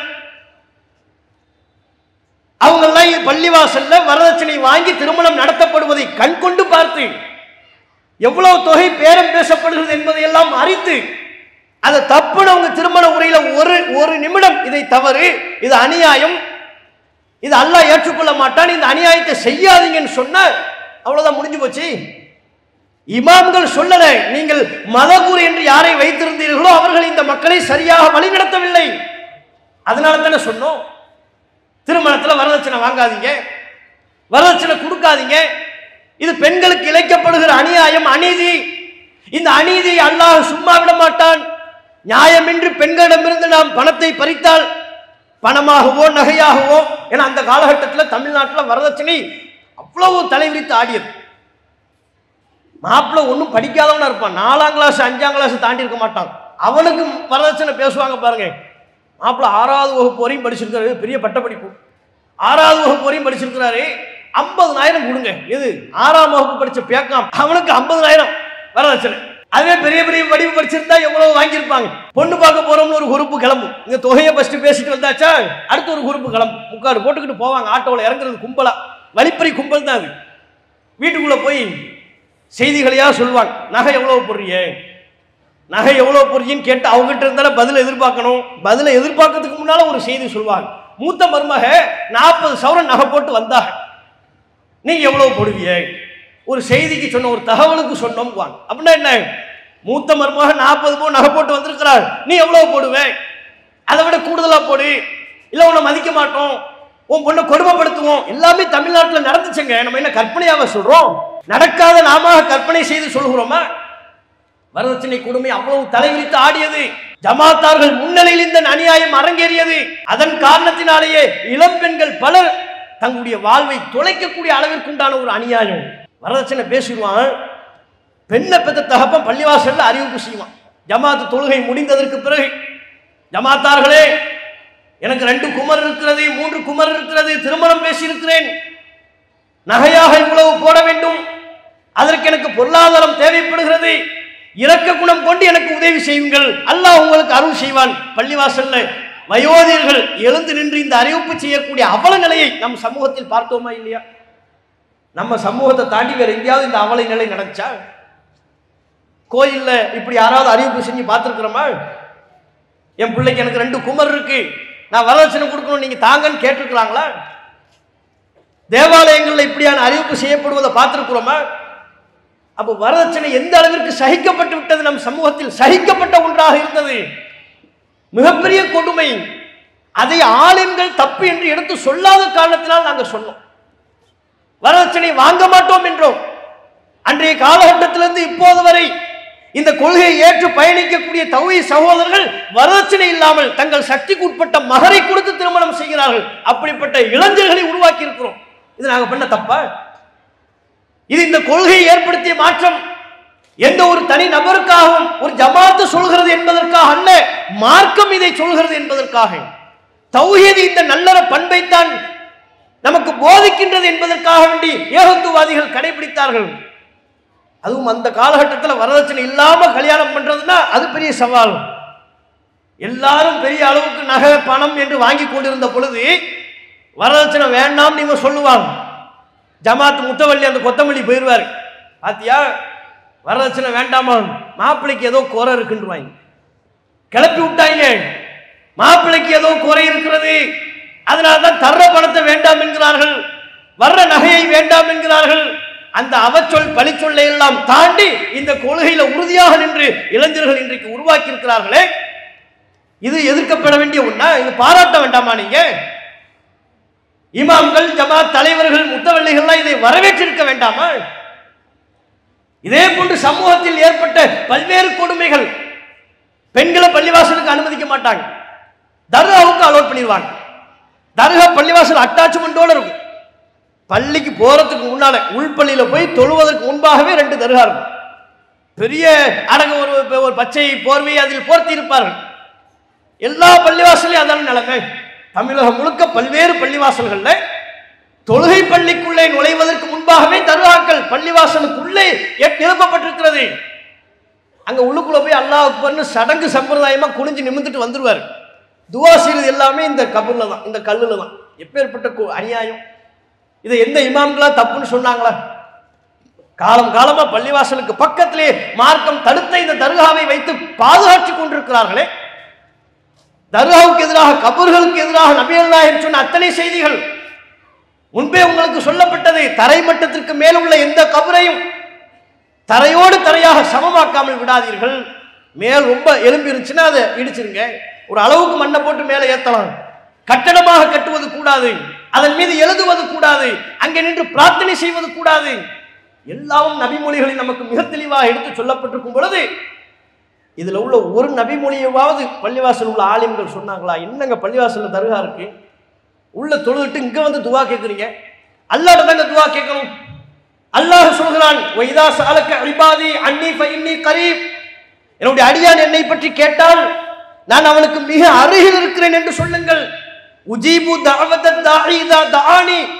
அவன் என்னிடம் என்னை அழைத்து பிரார்த்தனை செய்தால் அவனுடைய அழைப்புக்கு நான் பதிலளிக்கிறேன். ஏன்ட்ட கேட்க சொல்லுப்பானா? அவங்க துவா அனைத்திற்கும் நான் பதிலளிக்கிறேன். அவனுடைய தேவைகளை நான் பூர்த்தி செய்கிறேன். அல்லாஹ்ட்ட கேளுங்க, உங்க தேவை எதுவா இருந்தாலும் அல்லாஹ்ட்ட கேளுங்க. பள்ளிவாசல் இமாம்கள் சொன்னாங்களா? தர்காவுக்கு வராதீங்க, இந்த கபிரிஸ்தானை இடிங்க, இது இவ்வளவு உயரத்தில் இருக்கக்கூடாது, இங்கே வந்து மெழுகுவர்த்தி ஏற்றக்கூடாது, இங்கே வந்து எண்ணெய் ஊற்றக்கூடாது, தீபம் ஏற்றக்கூடாது சொன்னாங்களா? இவர்கள் சொல்ல மறுத்தார்கள். காலம் காலமாக மக்களிடம் மண்டி போய் இருக்கிறது என்று அதன் வழியே பின்தொடர்ந்தார்கள். தௌஹீத் இவற்றையெல்லாம் எதிர்க்க சொல்கிறது. நபிகள் நாயகம் ஸல்லல்லாஹு அலைஹி வஸல்லம் அவர்கள் சொன்னார்கள், லஅனல்லாஹு யஹூத வன்னஸாரா. யூதர்களையும் கிறிஸ்தவர்களையும் அல்லாஹ் சபிப்பானாக. இத்தஹது குபூர அன்பியாஹி மசாஜித். அவர்கள் தங்களது நபிமார்களின் அடக்கஸ்தலத்தை வணங்கும் இடமாக மாற்றி விட்டார்கள். நபிமார்கள் ஏகத்துவ கொள்கையை சொல்வதற்காக அனுப்பப்பட்டவங்க, அவங்க மௌத்தா போனதுக்கு அப்புறம் அங்கேயே ஒரு மையவாடி ஏற்படுத்தி விட்டார்களே, தர்காவை ஏற்படுத்தி விட்டார்களே, அதுல போய் பிரார்த்தனை செய்கிறார்கள். இதன் காரணத்தினால்தான் யூதர்களும் நசாராக்களும் இறைவனால் சபிக்கப்பட்டார்கள் என்று நபிகள் நாயகம் ஸல்லல்லாஹு அலைஹி வஸல்லம் அவங்க சொன்னாங்க. இதையெல்லாம் ஆலிம்கள் சொல்லியிருந்தா நாங்கள் சொல்ல வேண்டிய தேவை ஏற்பட்டிருக்காதே. இது ஆலிம்கள் சொல்லாத காரணத்தினால் தானே நாங்கள் சொன்னோம். இஸ்லாத்துல உள்ளது தானே சொன்னோம். நபிகள் நாயகம் எதை பிரச்சாரம் செய்தார்களோ தம்முடைய வாழ்நாளில் அதைத்தானே சொன்னோம். அதற்காக இவர்கள் நம்மை எதிர்த்தார்கள். இதற்காகவா இத்தனை எதிர்ப்புகள்? குர்ஆன்ல உள்ள ஒன்றை சொன்னதற்காக வேண்டி, நபிமொழிகளில் உள்ள ஒன்றை சொன்னதற்காக வேண்டி இத்தனை எதிர்ப்புகளா? எதிர்ப்பு வரும். குர்ஆன்ல உள்ள சத்தியத்தை மக்கள் மத்தியில் உடைத்து சொல்கின்ற பொழுது அதை அசத்தியத்தில் உள்ளவர்கள் ஏற்க மாட்டார்கள். மக்களை ஏமாற்றி அவர்களின் அறியாமலேயே உழலவிட வேண்டும் என்று ஆசைப்படக்கூடியவர்கள் சத்தியத்தை எதிர்க்கத்தான் செய்வார்கள். அப்படித்தான் இவ்வளவு எதிர்ப்புகள். இதை தாண்டி நம்மை நோக்கி மக்கள் வந்துவிடக் கூடாது என்பதற்காக நம்ம மீது பல்வேறு அவதூறுகள். இவங்க அவுலியாக்களை எல்லாம் திட்டுறாங்க. முதல் சொன்ன ரசூல்லா மேல இவங்க ஸலவாத்தே சொல்ல மாட்டாங்க. எப்படிப்பட்ட ஒரு பொய்! நபிகள் நாயகம் ஸல்லல்லாஹு அலைஹி வஸல்லம் அவர்களை உயிரை விட மேலாக நேசிக்கக்கூடிய கூட்டம். ரசூல்லா எதை சொல்கிறார்களோ அதை மக்கள் மத்தியில் நடைமுறைப்படுத்த வேண்டும் என்பதற்காக அவ்வளவு கஷ்டப்பட்டு அரும்பாடுபட்டு இந்த மக்கள் மத்தியிலே பிரச்சாரம் செய்கிறோம். ஆனால் நம்மை பார்த்து இவர்கள் சொல்கிறார்கள், இவர்கள் நபிகள் நாயகத்தின் மீது ஸலவாத் ஓத மாட்டார்கள். பொய்! ரசூல்லா பேர்ல ரசூல்லா கற்றுத்தந்த ஸலவாத்தை ஓத வேண்டும் என்று நாம் சொல்கிறோம். இவர்கள் சலாத்து நாரியாங்கிற பேர்ல இவனா ஒன்று எழுதி வச்சிருக்கிறான். மௌலூத் புக் எழுதி வச்ச மாதிரி சலாத்து நாரியா என்று இவர்களாக ஒன்று எழுதி வைத்திருக்கிறார்கள். அதை ஓதக்கூடாது, அது மார்க்கத்தில் இல்லைன்னு சொன்னோம். பள்ளிவாசல்ல பாங்கு சொல்வதற்கு முன்பு மைக்க தட்டி முதல் ஸலவாத் ஓதுவாங்க. இப்படி தட்டிடுவார். அல்லாஹும்ம ஸல்லி அலா முஹம்மதின் வ அலா ஆலி முஹம்மதின் ஸலாத்து சொல்லிட்டு அதுக்கப்புறம் தான் பாங்கு சொல்லுவாங்க. இது நபி வழிக்கு மாத்தம். நபிகள் நாயகம் முதலில் பாங்கை சொல்ல சொன்னார்கள். பாங்கு சொன்னதற்கு பிறகு நபிகள் நாயகத்தின் மீது ஸலவாத் ஓத வேண்டும். ஸலவாத்தை எந்த இடத்தில் ஓத வேண்டுமோ அந்த இடத்தில் ஓத வேண்டும். பாங்கிற்கு பிறகு ஓத வேண்டும் என்று சொன்னோம். தொழுகையின் அத்தியாயத்தை அமர்வில் ஓத வேண்டும் என்று சொன்னோம். தொழுகை அல்லாத ஏனைய சந்தர்ப்பங்களில் நபிகள் நாயகத்திற்காக நாம் பிரார்த்தனை செய்ய விரும்பினால் நபிகள் நாயகம் கற்றுத்தந்த ஆதாரப்பூர்வமான அந்த ஸலவாத்தை ஓத வேண்டும் என்று சொன்னோம். ஆனா இவர்கள் எப்படி திருப்பி விட்டாங்க? ரசூலுல்லாஹ் பேர்ல இவங்க ஸலவாத் ஓத மாட்டாங்க. ஏன்? அந்த மக்கள் இந்த சத்தியத்தை நோக்கி வரக்கூடாது என்பதற்காக இவர்கள் எதிர்த்த எதிர்ப்பு. அல்லாஹ் ஒன்றுமில்லாமல் ஆக்கி இவ்வளவு பெரிய கூட்டத்தை வர வச்சானா இல்லையா? அது பொய் என்று அல்லாஹ் அம்பலப்படுத்தினானா இல்லையா? அதை மட்டுமா சொன்னார்கள்? இவங்க அவுலியாக்களை வந்து திட்டுவார்கள். மகான்கள் இறைநேசர்கள் என்று சொன்னாலே இவர்களுக்கு பிடிக்காது. நாங்க எங்க மகான்களை இறைநேசர்களை திட்டணும்? எந்த மகானை எந்த இறைநேசரை திட்டணும்? நாம சொன்னது என்ன? யாரையும் இறைநேசர் என்று நாம தீர்மானிக்க முடியாது. அல்லாஹ்வின் நேசத்திற்குரியவர் மகான் என்று சொன்னால், இறைநேசர் என்று சொன்னால் இறைவனால் நேசிக்கப்படுபவர் என்று அர்த்தம். அல்லாஹ்வுக்கு யாரை பிடிக்கும்ங்கிறது நம்ம எப்படி சொல்ல முடியும்? எனக்கு யாரை பிடிக்கும்னு உங்களால சொல்ல முடியுமா? உங்களுக்கு பிடித்தமான நபர்களை நாம் சொல்ல முடியுமா? உங்களுக்கு எனக்கு பிடித்த நபர்களையே நாம் தீர்மானிக்க இயலாது என்றால் அல்லாஹ்வுக்கு உண்மையில் யாரை பிடிக்கும் என்பதை நமக்கு எப்படி தீர்மானிக்க முடியும்? இது அல்லாஹ் சம்பந்தப்பட்ட விஷயம். அல்லாஹ்வுக்கு யாரை பிடிக்கும் என்பதை நாம சொல்லக்கூடாது, அது தவறு என்று சொன்னோம். அது மட்டுமா? இவர்கள் யாரையெல்லாம் மகான்கள் இறைநேசர்கள் என்று சொன்னார்கள்? பைத்தியக்காரன், பீடி குடிக்கிறவன், கஞ்சா அடிக்கிறவன், இவர்களெல்லாம் மகான்கள் என்று சொன்னார்கள். பீடி மஸ்தான் அவுலியா. அவுலியாவுக்கு பேர் என்ன? பீடி மஸ்தான் அவுலியா. பீடியிலேயே தான் எந்நேரமும் இருப்பார். மஸ்தான்னா போதையில, மஸ்து போதையிலேயே இருப்பார். அவர் யாராம்? பீடி மஸ்தான் அவுலியா. அவரை பார்க்க போகும்போது என்னப்பா செய்யணும்? அந்த உண்டியில ஒரு கட்டு பீடியை போடணும். உண்மையிலேயே இது பொய்யா இல்லை. பீடி மஸ்தான் அவுலியான்னு ஒன்று வச்சிருக்கிறாங்க. அங்கே போனால் அந்த தர்காவில் ஒரு கட்டு பீடி இன்றைக்கு கொஞ்சம் குறைந்து இருக்கிறது. அது குறிப்பிட்ட பிராண்டு தான் குடிப்பார். அவர் இந்த பிராண்டு பீடி தான் குடிப்பாரு. அதைத்தான் நம்ம போடணும்.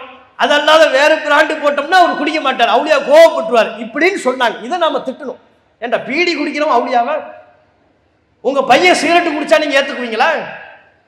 உங்க தகப்பனார், உங்க கணவர், உங்க வீட்டில் உள்ள உங்க சகோதரர் பீடி குடித்தால், சிகரெட்டு குடித்தால் ஏற்பீர்களா?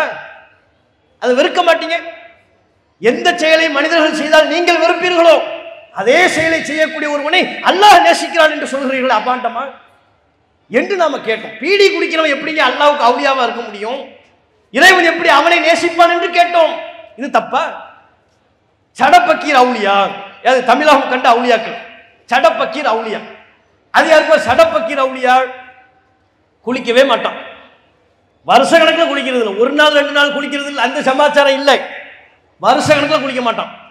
குளிக்காம தலை முடியெல்லாம் போய் சடையா பின்னிரும். சீப்பு வச்சு கூட சீவ முடியாது. இரும்பு சீப்பை வச்சு ராடை வச்சு சீவினாலும் முடியாது. ஏன்? சடையை பின்னிரும். வருஷ கணக்கில் உள்ள அழுக்கு முடியல சேர்ந்துரும். அவனை சொன்னாங்க சட பக்கீர் அவுலியா. இவர் பெரிய அவுலியா.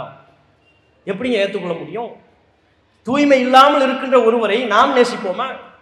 உங்க பிள்ளை ஒரு வாரம் குளிக்கிறவங்க நீங்க சும்மா விடுவீங்களா? விளக்கு மாத்த எடுத்து அடிச்சு என்னடா அழுக்கு பிடிச்சவனை இவ்வளவு நாளா குளிக்காம இருக்கிற குளி சொல்ல மாட்டீங்க? குளிர்காலம் என்று சொன்னால் கூட தாய்மார்கள் வெந்நீர் போட்டு குழந்தைகளை குளிக்க வைக்கிறார்கள். பச்சிளம் குழந்தைகளை சுத்தம் பெறுகிறார்கள். இஸ்லாத்தில் அந்த அளவிற்கு சுத்தம் வலியுறுத்தப்பட்டிருக்கிறது. தூய்மை வலியுறுத்தப்பட்டிருக்கிற அத்தஹூரு ஷத்ருல் ஈமான், தூய்மை ஈமானில் பெரும்பகுதி என்று நபிகள் நாயகம் ஸல்லல்லாஹு அலைஹி வஸல்லம் அவங்க சொன்னாங்க. அந்த அளவுக்கு வலியுறுத்தப்பட்டிருக்கிற இந்த மார்க்கத்தில் தூய்மையை கடைபிடிக்காத ஒருவரை அவுலியா என்று சொன்னார்கள், மகான்கள் என்று சொன்னார்கள். அதை தவறு என்று சொன்னோம். பீடி குடிக்கிறவன் அவுலியாவா இருக்க முடியாது. கஞ்சா குடிக்கிறவன் அவுலியாவா இருக்க முடியாது. பல நாட்கள் குளிக்காம அழுக்கு முடியோடு திரிபவன் அவுலியாவா இருக்க முடியாது. பைத்தியக்காரன் அவுலியாவா இருக்க முடியாது. அவனை போய் நீ எப்படி தீர்மானிக்கிற? உண்மையில இறைநேசர் என்றால் கூட அவை துவா செய்ய வேண்டும் என்ற என்ன உத்தரவாதம்? அவங்க உங்களுடைய அழைப்பை செவியேற்பார்களா? நீங்க கேட்கிற கோரிக்கைகளுக்கு பதிலளிப்பார்களா என்று இந்த கொள்கைத்தானங்க மக்கள் மத்தியில் சொன்னோம். குரங்கு அவுலியான்னாங்க, யானை அவுலியான்னாங்க. பொட்டல் புதருக்கு போனா யானைக்கு ஒரு தர்கா. அந்த பொட்டல் பூ தர்காவில் முன்னால பார்த்தோம்னா ஒரு பூட்டு ஒன்று இருக்குது. அது ஒரு விசேஷ அவுலியா போல இருக்கு. என்ன செய்யணுமா? மனசுக்குள்ள ஏதாவது ஒன்று நினைக்கணுமா? அதை நினைச்சு அந்த பொட்டல் புதர் முன்னால ஒரு சின்ன ஒரு மாடம் மாதிரி இருக்கும், அதில் போய் பூட்டை போட்டுறணும். பூட்டை மாட்டிட்டு சாவி என்ன பண்ணும், சாவியை உள்ளே போட்டணும். அப்போ தானே தர்காக்காரன் அந்த பூட்டை எடுத்து விற்பான். அப்போ தானே விற்க முடியும். சாவியை உள்ளே போட்டணும். போட்டோம்னா என்ன ஆகும், நம்ம கோரிக்கை நிறைவேறும். எப்படி நிறைவேறும்? இப்படி இஸ்லாத்தில் மார்க்கத்துக்கு சம்பந்தமே இல்லாத காரியங்களை மார்க்கம் என்கிற பெயரில் தமிழக முஸ்லிம்கள் செய்தார்கள். தர்காவில் போய் பூட்டு போடுறது, அங்கு தரக்கூடிய எண்ணெயை வாங்கி கழுத்துல நெத்தியில தேய்ப்பது, யானைக்கு கொடி ஊர்வலம் என்று செல்வது, கந்தூரி உருசு கொண்டாட்டம் என்று இஸ்லாத்தில் இல்லாத புறம்பான அநியாயமான காரியங்களில் ஈடுபடுவது. அந்த கொடி சாதாரணமா போகாது, யானைக்கு மேல தான் போகும். இந்த ஊர்ல எப்படி தெரியல, பல ஊர்கள் யானைக்கு மேல தான் போகும். இப்ப யானைக்கு பெரிய பஞ்சம்ங்கிறதுனால ஆட்டோவில் போகுது. ஆட்டோ வாடகைக்கு இல்லைன்னா பைக்கில் இவங்களே கொண்டு போயிடுறாங்க. 4 பேர் தான் இருக்கிறாங்க, வாங்கப்பா பைக்கில் போயிடுவோம், பைக்கில் போயிடுறாங்க. முன்னாடி எல்லாம் யானையில போச்சு. யானையில போகும்போது என்ன, யானை சாணி பிடிக்கும் கொடுக்குவான் பாருங்க, ஒரு தார் வாழைப்பழம். அவ்வளோ வாழைப்பழத்தை சாப்பிட்டா அது சாணி போடாதா? போற வழியில எல்லாம் சாணி போட்டுக்கிட்டே போகுமா? இங்க பெரியவங்க தொப்பி போட்டுக்கிட்டு பெரிய பெரிய ஆட்கள் போய் அந்த யானை சாணியை போய் மிதி. அதே எங்க மிதிக்கணும், மிதிச்சாத்தான் கல்வி ஞானம் கிடைக்கும். கல்வி கடல் கசாலியா உன்னால் ஆக வேண்டுமா, யானை சாணியை போய் மிதினாங்க. அதுவும் நடந்துச்சு. யானைக்கு பின்னாலே ஒரு கூட்டம் போகும், எல்லாம் போய் யானையை மிதிச்சு அவளியாட்ட புத்தியை கேட்கறது, மகான்கிட்ட வந்து அறிவை கேட்கறது. இது எவ்வளவு அநியாயம், எவ்வளவு பெரிய அக்கிரமம். அறிவுக்கு பொருந்தாத இஸ்லாம் நமக்கு சொல்லித்தந்த ஏகத்துவ கொள்கைக்கு எதிரான செயல் இல்லையா? இந்த செயல்கள் எல்லாம் ஈடுபட்டார்கள். இதெல்லாம் இஸ்லாத்தில் இல்லப்பா. இஸ்லாம் நமக்கு ஒன்றை சொல்லித் தருகிறது, தௌஹீத் ஏகத்துவம் நமக்கு ஒன்றை சொல்கிறது. முஸ்லிம்களின் வாழ்வியல் அதற்கு நேர்மாறாக இருக்கிறது. இதை நீங்கள் செய்யாதீர்கள், திருந்தி வாருங்கள் என்று சொன்னோம். தவற? இதற்காகத்தான் எதிர்த்தார்கள், இதற்காகத்தான் அடித்தார்கள். இந்த சத்தியத்தை மக்கள் மத்தியில் சொன்னதற்காகத்தான் ஊர் நீக்கம் செய்தார்கள். கொண்ட கொள்கையில நம்ம உறுதியா இருக்கும் பொழுதுதான் அத்தனை எதிர்ப்புகளையும் துணிந்து எதிர்கொள்வதற்கு தயார் என்கிற மனநிலையில் நாம் வந்துவிட்டால் இன்ஷா அல்லாஹ் இன்னும் பன்மடங்காக இந்த ஏகத்துவம் வளர்ந்து கொண்டே இருக்கும். சிவாசில இவ்வளவு வளர்ந்திருக்குதா, இதை விட 2 மடங்காக வளரும், 3 மடங்காக வளரும். ஒட்டுமொத்த விருதுநகர் மாவட்டமும் ஏகத்துவ கோட்டையாக மாறும். எப்போது நாம எதிர்ப்புகள்ல உறுதியா இருக்கும். என்ன வேணாலும் பண்ணுடா, என்ன பண்ணுவ, அடிப்பியா அடி, திருப்பி அடிக்க நான் தயார் இல்லை. நான் கொள்கையை சொல்வேன். நபிமார்கள் எப்படி முகத்தில் வழிகின்ற ரத்தங்களை துடைத்து, இறைவா இந்த கூட்டத்தை மன்னித்து விடு, இவர்களுக்கு நேர்வழியை கூட என்று பிரார்த்தித்து துவா செய்தார்களோ, சத்தியத்தை எடுத்து சொன்னார்களோ, அந்த வழியில் நாங்களும் நீங்கள் எங்களை எவ்வளவு அடித்தாலும் சரி உங்கள் மீது நீங்கள் சத்தியத்திற்கு வர வேண்டும் என்கிற அக்கறையில் இந்த தௌஹீதை சொல்லிக் கொண்டே இருப்போம். எதிர்ப்பிலிருந்து பின்வாங்க மாட்டோம். அந்த மனநிலை வரணும். ஆனா இன்றைக்கு பலருடைய மனநிலை எப்படி இருக்கு தெரியுமா? வீட்டுக்குள்ள ஒரு சின்ன முனகல் சப்தம் வந்துருச்சுன்னு வைங்க, தௌஹீதை விட்டுருவாங்க. அவர் தகப்பனார் கேட்டுவார், எதுக்குப்பா அந்த பள்ளிக்கு போறேன்? அப்படியாத்தா, அப்படியா வாப்பா, இனி அந்த பள்ளிக்கு நான் போக மாட்டேன். ஒரு சின்ன குரல், எதிர்ப்பு குரல் வந்து விட்டாலே தௌஹீதிலிருந்து பின்வாங்கக்கூடியவர்களாக மாறி விடுகிறார்கள். நபிமார்கள் பட்ட கஷ்டங்களை மறந்து விட்டார்கள். நபி தோழர்கள் சிந்திய ரத்தத்தில் தான் இந்த தௌஹீது வளர்ந்தது என்கிற தியாக வரலாறை மறந்து விட்டார்கள். சின்ன எதிர்ப்பு, சின்ன ஒரு குரல், 4 பேர் நம்மை எதிர்க்கிறார்கள், சொந்த பந்தங்கள் நம்மை எதிர்க்கிறார்கள் என்று தெரிந்துவிட்டால் இவ்வளவு எதிர்ப்பை தாண்டி இந்த தௌஹீதில் இருக்கணுமா? நாம என்ன சொன்னோம்? நபி வழி அடிப்படையில் எளிமையா திருமணம் பண்ணுங்க, வரதட்சணை வேண்டாம், ஆடம்பரம் வேண்டாம், மாலை வேண்டாம், அல்லாஹும் அல்லிவ் பைனஹுமா துவா வேண்டாம், பெண் வீட்டு விருந்து வேண்டாம். இதைத்தான் இஸ்லாம் நமக்கு சொல்லித் தருகிறது என்று சொன்னோம். அதை மக்கள் மத்தியில் கொஞ்சம் கொஞ்சமாக நடைமுறைப்படுத்தி கொண்டிருக்கிறோம். பெருமளவுக்கு அல்லாஹ்வின் அருளால் மாறி இருக்கிறது. ஒரு காலத்துல நம்ம சமுதாயத்தில் திருமணங்கள் எப்படி நடைபெற்றதோ அப்படித்தான் இன்றைக்கு நடைபெறுகிறதா? பெருமளவு மாறி இருக்கிறது. இருந்தாலும் ஒரு சில சீர்கேடுகள் இருக்கத்தான் செய்கிறது. ஒரு காலத்துல மாப்பிள்ளையெல்லாம் பார்த்தா மாலையை போட்டுக்கிட்டு வருவாங்க, ஏத்துவாங்க பாருங்க, முகத்தையே பார்க்க முடியாது, முகம் முழுக்க மாலையா இருக்கும். மாப்பிள்ளை தோழர் பக்கத்தில் இருப்பார், அவரே முகத்திரையை விளக்கிட்டு தான் பார்க்கணும். பாய் அஸ்ஸலாமு அலைக்கும், நல்லா இருக்கீங்களா? யாரு? மாப்பிள்ளை தோழர். அவரே முகத்திரையை விளக்கி, அவ்வளவு மாலை. வேற்று கிரகவாசி விண்வெளியிலிருந்து வந்தா எப்படி இருக்கும் அது மாதிரி மாலையை போட்டுக்கிட்டு வருவாங்க. அடிக்கிற வெயில் அவன் போட்டிருப்பான் பாருங்க ஒரு ஜுப்பா, அப்படித்தான் ஜுப்பா போடணுமா, அப்படித்தான் அடர்த்தியான ட்ரெஸ், ஊர் முழுக்க பந்தல், சாப்பாடு, பெண் வீட்டு விருந்து, முதல் நாள் விருந்து, 7ஆம் நாள் விருந்து, இஷ்டத்துக்கு ஏகபோகமா சாப்பாடு. திருமணத்தின் பேராலே நம் சமுதாய மக்கள் பொருளாதாரத்தை வாரி இறைத்தார்கள். மார்க்கத்திற்கு விரோதமான காரியங்களையும் செய்தார்கள். நல்ல நேரம் பார்க்கிறது, கெட்ட நேரம் பார்க்கிறது, திருமணத்தை அவங்க விருப்பப்பட்ட நேரத்தில எல்லாம் வைக்கிறது இல்லை, பத்திரிகையிலே அடித்திருப்பார்கள். பெரியோர்கள் நிச்சயித்தபடி நபிகள் நாயகத்தின் துவா பரக்கத்தோடு யார் இந்த ஜோடிகளுக்கு ரசூலா துவா செஞ்சாங்க? யார் உங்க 2 பேருக்கு ரசூலா துவா செஞ்சாங்களா? நபிகள் நாயகத்தின் துவா பரக்கத்தோடு இன்னாரின் பேத்தியும் இன்னாரின் புதல்வியும் ஆகிய தீன்குல செல்வி. யார்? அந்த அம்மா தீன்குல செல்வி. தீனுக்காவடி பாடுபட்டு இருக்குல்ல, ரத்தம் சிந்தி இருக்குல்ல, அதனால அதுக்கு பேர் என்ன? சுமையா ரலியல்லாஹு அன்ஹா அவங்களுக்குள்ள தியாகம் பண்ணிட்டாக, அவங்களுக்கு ஒரு பட்டம் தீன்குல செல்வி. இந்த பக்கம் இவன் இன்னாரின் பேரனும் இன்னாரின் புதல்வனும் ஆகிய தீன்குல செல்வன். யாரு? ஊர்ல அவனை போய் கேட்டா தெரியும், பள்ளி பக்கமே வந்திருக்க மாட்டான், ஜும்மா கூட வராத பயலா இருப்பான். அவனுக்கு பட்டம் என்ன? தீன்குல செல்வன். இந்த இந்த தீன்குல செல்வனுக்கும் அந்த தீன்குல செல்விக்கும் கல்யாணம் நடக்குது. எப்ப நடக்கும்? 10:30 12 முபாரக்கான வேலை. பத்திரிகையில் அடித்தார்களா?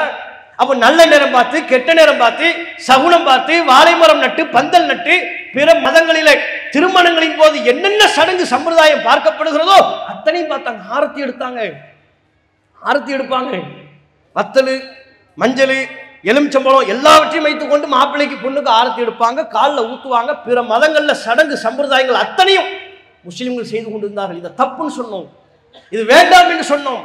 நம்முடைய வாழ்வின் அத்தனை நிகழ்வுகளையும் நபிகள் நாயகம் காட்டி தந்த அடிப்படையில் தான் நடத்த வேண்டும் என்று சொன்னோம். அதை சொன்னதற்காக எதிர்த்தார்கள். எதிர்க்க எதிர்க்க இந்த தௌஹீது வளர்ந்து கொண்டே இருக்கும். நபிமார்களின் வரலாறு நமக்கு சொல்லித்தரக்கூடிய விஷயம் அதுதான். இஸ்லாம் நமக்கு அதுதானே சொல்லுது. இந்த நாட்டில் இஸ்லாம் எப்பேற்பட்ட வளர்ச்சி அடையுது. உலகளாவிய அளவில் இஸ்லாம் பெரும் வளர்ச்சியை நோக்கி சென்று கொண்டிருக்கிறது. மேலை நாடுகளில் இஸ்லாத்திற்குள்ள வளர்ச்சியே அபரிமிதமானது. ஆனால் இஸ்லாத்தின் மீது சொல்லப்படுகிற எதிர்ப்புகள், இந்த மார்க்கம் சந்திரிக்கக்கூடிய எதிர்ப்பலைகள், இஸ்லாம் பயங்கரவாத மார்க்கம், இஸ்லாம் பெண்ணடிமைத்தனத்தை போதிக்கின்றது, இஸ்லாம் முஸ்லிம் அல்லாதவர்கள் எல்லாம் கொல்ல சொல்கிறது என்று என்னென்ன அபாண்டங்களை பலிகளை சொல்ல முடியுமோ அத்தனையும் சொல்கிறார்கள். அத்தனை அவதூறுகளையும் தாண்டி இஸ்லாம் வளர்கிறதா இல்லையா? காரணம், இந்த இஸ்லாமிய மார்க்கம் கொண்டிருக்கிற கொள்கை, அதன் உறுதிப்பாடு. இன்னும் இந்த இஸ்லாத்தை அழித்தொழிக்க வேண்டும் என்பதற்காக முஸ்லிம்களை அழிக்க பார்க்கிறார்கள். அடக்குமுறை சட்டங்களை ஏற்றி முஸ்லிம்களை இல்லாமல் ஆக்கிவிடலாம் என்று கங்கணம் கட்டி செயல்படுகிறார்கள். பாஜக அரசு ஆட்சிக்கு வந்ததிலிருந்து அதான நடந்துகிட்டு இருக்கு. விவசாயி ஒவ்வொரு நாளும் செத்துக்கிட்டு இருக்கான். அதை பத்தி மணிக்கணக்கா பேச மாட்டாங்க. மணிப்பூர்ல பழங்குடியின பெண்கள் கற்பழிக்கப்படுகிறார்கள், நிர்வாணமாக்கப்படுகிறார்கள். வீடியோ பதிவாக்கி நாடு முழுக்கிலும் அதை அனுப்பி ரசித்துக் கொண்டிருக்கிறான் காம கொடூரன். அந்த மணிப்பூருக்கு இவர்கள் செல்வதற்கு நேரம் கிடையாது. நாட்டில் வேலை பற்றாக்குறை இருக்கிறது, அதை பற்றி விவாதிக்க மாட்டாங்க. இதுக்கெல்லாம் நேரம் இல்லை. வக்ஃபு சட்டத்தை பற்றி மணிக்கணக்காக விவாதிப்பார். விவசாயி பற்றி பேசு, வேலையில்லா திண்டாட்டத்தை பற்றி பேசு, விலைவாசி உயர்வை பற்றி பேசி, அதை பேசுறதுக்கு பாராளுமன்றத்தில் இவர்களுக்கு தயார் இல்லை. பார்லிமெண்ட்ல அதுக்கு நேரம் இல்லை. அப்ப பார்லிமெண்ட்ல எதுக்கு நேரம் இருக்கு? வக்ஃபு சட்ட திருத்தத்தை பத்தி பேசுவோமா? முத்தலாக்கு தடை சட்டத்தை பத்தி பேசுவோமா? அதுக்கு நேரம் இருக்கு. காஷ்மீர்ல உள்ள சிறப்பு அந்தஸ்தை நீக்குவோமா? அதுக்கு நேரம் இருக்கிறது. சபர்மதி எக்ஸ்பிரஸ் படம் பார்ப்போமா? அதுக்கு நேரம் இருக்கிறது. மெனக்கெட்டு முஸ்லிம்களின் மீது பழி சுமத்தக்கூடிய கற்பனை கதையின் அடிப்படையில் ஒரு சினிமா படத்தை எடுத்து அதை பார்லிமெண்ட்ல போட்டு காட்டுறாங்க. பார்லிமெண்ட் மெம்பர்கள் பார்க்க வேண்டும் என்று நிர்பந்திக்கிறார்கள். எப்பேற்பட்ட கொடூரம், எந்த அளவிற்கு வஞ்சகம்! அவ முஸ்லிம்களின் மீதும் இஸ்லாத்தின் மீதும் இவர்களுக்கு இவ்வளவு பெரிய வஞ்சகத்தை உள்ளத்தில் வைத்துக் கொண்டு, அண்மையில் கூட RSS தலைவர் மோகன் பகவத் சொல்றாரு, ஒரு விழாவில் சொல்றாரு, இந்தியாவுக்கு உண்மையான சுதந்திரம் எப்போது கிடைத்தது தெரியுமா? ராமர் கோவில் எப்போது கட்டப்பட்டதோ அப்போதுதான் உண்மையான சுதந்திரம் கிடைத்தது என்று சொல்கிறார். இந்திய நாட்டில் இருந்து கொண்டு அரசமைப்பு சட்டம் தான் இந்த நாட்டை நிர்வகிக்கிறது என்றால் இப்படி ஒரு பேச்சை பேச முடியுமா? சட்டத்திற்கு புறம்பா முஸ்லிம்களுக்கு சொந்தமான பள்ளிவாசலை இடிச்சு அந்த நிலத்தை முஸ்லிம்களிடமிருந்து பறித்துக் கொண்டு அங்கே இவர்கள் ஒரு ஆலயத்தை கட்டெழுப்பி அது முழுக்க முழுக்க அநியாயம். அந்த பாபர் மஸ்ஜித் பள்ளிவாசல் நிலை கொண்ட இடத்தில் ராமர் கோவில் இருக்கும் இடம் காலமெல்லாம் அது அநியாயம் என்றுதான் இந்திய மக்களால் சொல்லப்படும். அதுல மாற்று கருத்தே இல்லை. இது வெகுஜன இந்து மக்களுக்குரிய சப்ஜெக்ட் கிடையாது. வெகுஜன இந்து மக்கள் ராமர் கோவிலை ஆதரிக்கவில்லை. பள்ளிவாசலை இடிச்சு அந்த இடத்துல ராமர் கோவிலை கட்ட வேண்டும் என்று சொல்லவில்லை. சங் பரிவார் கும்பலை தவிர அவங்க சொன்னாங்கல்ல, பள்ளிவாசலை இடிச்சு அநியாயம் பண்ணாங்கல்ல, அது இந்த நாடு சுதந்திரம், அதுதான் உண்மையான சுதந்திரம் என்று சொல்வார்களே. ஆனால் இந்த நாடு சுதந்திரம் பெற்றதை பற்றி இவர்களுடைய பார்வை என்ன? இந்த நாட்டிற்காக ரத்தம் சிந்திய சுதந்திர போராட்ட தியாகிகளை பற்றி இவர்களுடைய பார்வை என்ன? காந்தியை கொலை செய்த கூட்டம் இப்படித்தான் சொல்வார்கள். சுதந்திரத்திற்காக ஒரு சிறு துரும்பை கூட கிள்ளி போடாதவர்கள் இப்படித்தான் பேசுவார்கள். பேசுறது சட்டம் வேடிக்கை பார்க்குது, நீதிபதிகள் வேடிக்கை பார்க்கிறாங்க, அந்த மாநிலத்தின் காவல்துறை உயர் அதிகாரிகள் வேடிக்கை பார்க்கிறார்கள். இதுவே ஒரு முஸ்லீம் இப்படிப்பட்ட ஒரு பேச்சை பேசிவிட்டால் எத்தனை வழக்குகள் பாயும், திடீர்னு இந்த கூட்டத்தில் ஒருத்தன் சொல்லிட்டான் தப்பா, பாகிஸ்தான் சிந்தாபாத்தான் ஒரு பேச்சுக்கு. உடனே வந்துருவாங்களே, என்னையே உள்ள வருமா இல்லையா? எவன்டா அது கூட்டத்தில் சொன்னது? நான் எங்கேயா சொன்னேன்? ஏதோ பாகிஸ்தான் ரொட்டி விற்குதுன்னு நான் அதைத்தாயா கேட்டேன், அவன் சொல்லிட்டு போயிடுவான். அப்போ ஒரு வெறும் வாசகம் அது ஒரு கூட்டத்தில் சொல்லப்பட்டது என்றால் என்னையே உள்ளுக்குள்ள வந்து தேடி தேடி அந்த முஸ்லீமை கண்டுபிடிச்சு கொண்டு போறீங்களே. வெளிநாட்டிலிருந்து வர்றான், பென்ட்ரைவ் கொண்டு வந்தா பயங்கர ஆயுதங்களோடு முஸ்லீம் பயங்கரவாதி பிடிபட்டார் சொல்றீங்கல்ல, அவன் பயங்கரவாதியா இருந்தா உண்மையிலே பிடிச்சிட்டு போங்க. இந்த பேச்சுக்கு என்ன நடவடிக்கை? அப்ப இவர்கள் நம்மை அச்சுறுத்த பார்க்குறாங்க. நாங்க தான் அதிகாரத்தில் இருக்கிறோம், நாங்க உங்களுக்கு எதிராக இருக்கிறோம், இந்த மார்க்கத்தில் நீங்க நிலைத்து நிற்க முடியாது, இந்த மார்க்கத்தில் உங்களால் உறுதியாக இருக்க முடியாது, இந்த இஸ்லாமிய மார்க்கம் வளராது, இது மேலோங்காது என்று நமக்கு பயமுறுத்துறாங்க. எதிர்ப்புகளை காட்டி அசத்தியவாதிகளிடமிருந்து வந்தாலும் சரி, ஆளும் ஆட்சியாளர்களின் புறத்திலிருந்து வந்தாலும் சரி, நாம் நம்முடைய நினைவில் கொள்ள வேண்டிய விஷயம் ஒன்றே ஒன்று. நபிகள் நாயகம் ஸல்லல்லாஹு அலைஹி வஸல்லம் அவர்களின் காலத்தில் ஏகத்துவ கொள்கையில் இருந்த மக்களுக்கு இதே அச்சுறுத்தல் வழங்கப்பட்டது. இன்னன் நாஸ கத் ஜமஉ லக்கும், நபிகள் நாயகத்திடமும் மூமின்களிடமும் சொன்னார்கள், இந்த மக்கள் அனைவரும் உங்களுக்கு எதிராக திரண்டு விட்டார்கள். ஃபக்ஷௌஹும், இவர்களுக்கு நீங்கள் பயந்துதான் ஆக வேண்டும், அடங்கி ஒடுங்கித்தான் நடந்து கொள்ள வேண்டும் என்று சொல்லப்பட்டது. அந்த நேரத்தில் நபிகள் நாயகத்திற்கோ மூமின்களுக்கோ சிறு அச்சம் கூட ஏற்படலை. அப்படி சொல்லப்பட்ட பொழுதுதான் அவர்கள் ஈமானிய உறுதியை உணர்ந்தார்கள். ஃபஸாதுஹும் ஈமானா வகாலு ஹஸ்புனல்லாஹு வ நிஅமல் வக்கீல், அவர்கள் சொன்னார்கள், எங்களுக்கு இறைவன் போதுமானவன், நீ என்னப்பா அடக்குமுறை செய், என்ன அட்டுழி என்ன பண்ணணுமோ பண்ணு, உங்களுடைய ஆட்டம் அனைத்தும் யாரா இருந்தாலும், சுன்னத்துல் ஜமாத்தா இருந்தாலும், சின்ன பள்ளி பெரிய பள்ளி எவனா இருந்தாலும் சரி, மோடி குரூப்பாக இருந்தாலும் சரி, உங்கள் ஆட்டம் எவ்வளவு காலத்திற்கு? இந்த தௌஹீதில் நிலைத்து நிற்கக்கூடிய மக்களுக்கு எதிராக நீங்கள் எவ்வளவுதான் ஆடினாலும் சரி, அது எங்கள் ஈமானிய உறுதியை குலைக்காது, மென்மேலும் இந்த தௌஹீதில் நிலைத்து நிற்க வேண்டும் என்கிற ஈமானிய உறுதியை வழங்கும். அந்த உறுதிப்பாட்டோடு நாம் நிற்போம் என்று சொன்னால் அல்லாஹ் ரப்புல் ஆலமீன் இந்த மாவட்டத்தை மட்டுமல்ல ஒட்டுமொத்த தமிழகத்தையே தௌஹீத் கோட்டையாக மாற்றுவான். அந்த உன்னதமான நிலையை நோக்கி நாம் அனைவரும் அர்ப்பணிப்பு மனப்பான்மையோடு கொள்கை பிரச்சாரத்தில் ஈடுபட வேண்டும் என்று கேட்டு என்னுடைய உரையை நிறைவு செய்து கொள்கிறேன். வாஹிர் தாவானா அல்ஹம்துலில்லாஹி ரப்பில் ஆலமீன். அஸ்ஸலாமு அலைக்கும் வரஹ்மத்துல்லாஹி வபரகாத்துஹு. இஸ்லாம் மற்றும் சமுதாய செய்திகளை அறிந்து கொள்ள தமிழ்நாடு தௌஹீத் ஜமாஅத் யூடியூப் பக்கத்தை உடனடியாக சப்ஸ்கிரைப் செய்து கொள்ளுங்கள். மேலும் பெல் பட்டனையும் கிளிக் செய்து கொள்ளுங்கள்.